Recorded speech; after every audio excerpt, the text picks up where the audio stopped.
Hi mga kalaagan, ako si Kalaagan Fritz at ito ang Laagan sa Sugbo Pageantry All Access. Don't forget to subscribe on our YouTube channel at Laagan sa Sugbo and click the bell button for notification. Like our official Facebook page at Laagan sa Sugbo. It's another pageant episode and another pageant king na naman ang machichikahan natin sa araw na to. Help me welcome Misters of Filipinas 2024 who will be representing Cebu Province. We have Mr. Raid. Hello, how are you? Hello, Chris. Nice to see you again. Yes! Thank you so much for guesting here again in pleasure. Laagan sa Cebu. Now, Raid, let's go straight to the point. You've been competing already with international and represent the Philippines, diba? But why did you still join pageants or for pageant kings ngayon for nationals na? Okay, I have like two reasons. The first reason is I've always wanted to experience national pageant in my life. Yeah. And the second thing is, since I didn't win my previous pageant, I wanted to represent my country again internationally and win it. Ah, diba? So, pero before, it's still a winner kasi you represent the Philippines. Yeah. Ngayon lang is you want to experience the national pageant and win the crown for the Philippines. Why naman, diba? And why is it Misters of Filipinas? To be honest, when I was younger, during college days, Misters of Filipinas was always like very famous. You know that college days when you see your friends competing, and back then, because I was not yet confident, and I was a little bit chubby.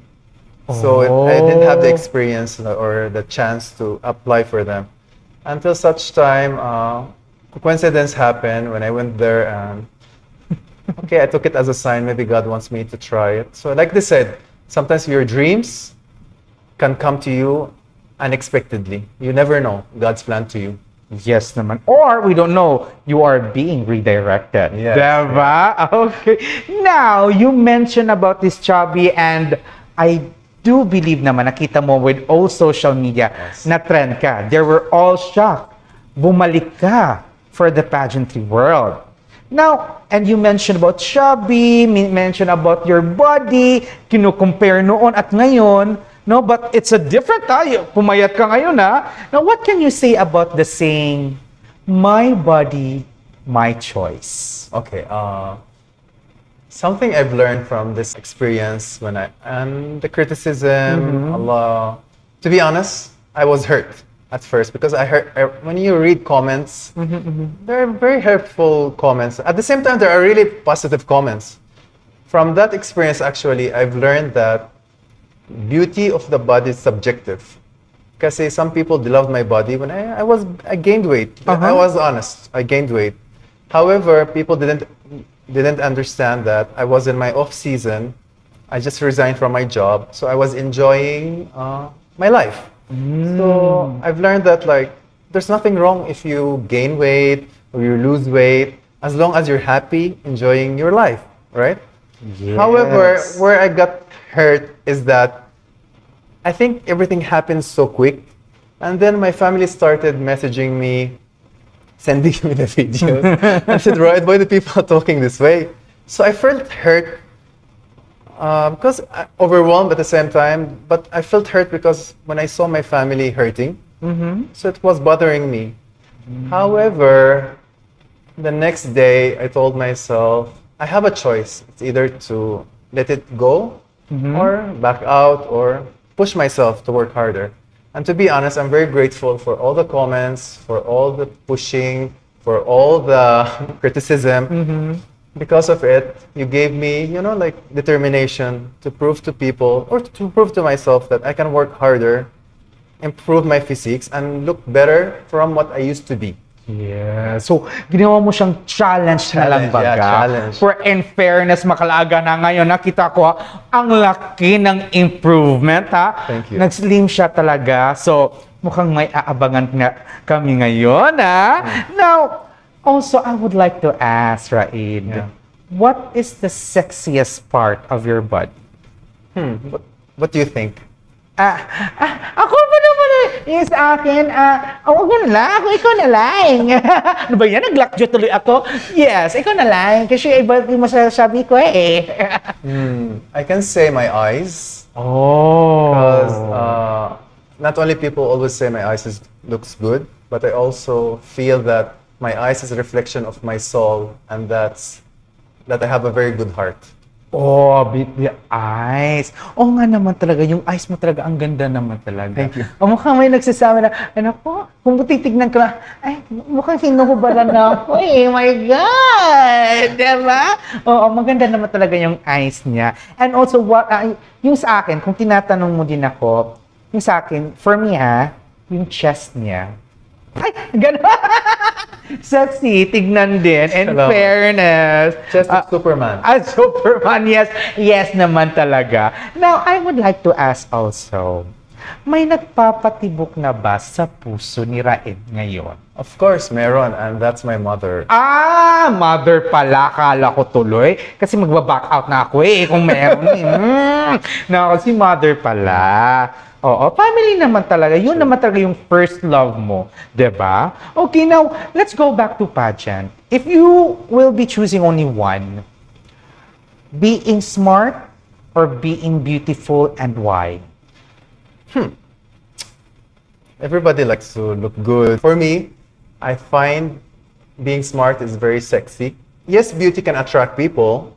However, when you're smart and confident, you attract people more because it reflects something in you that beauty cannot, or outer beauty cannot reflect.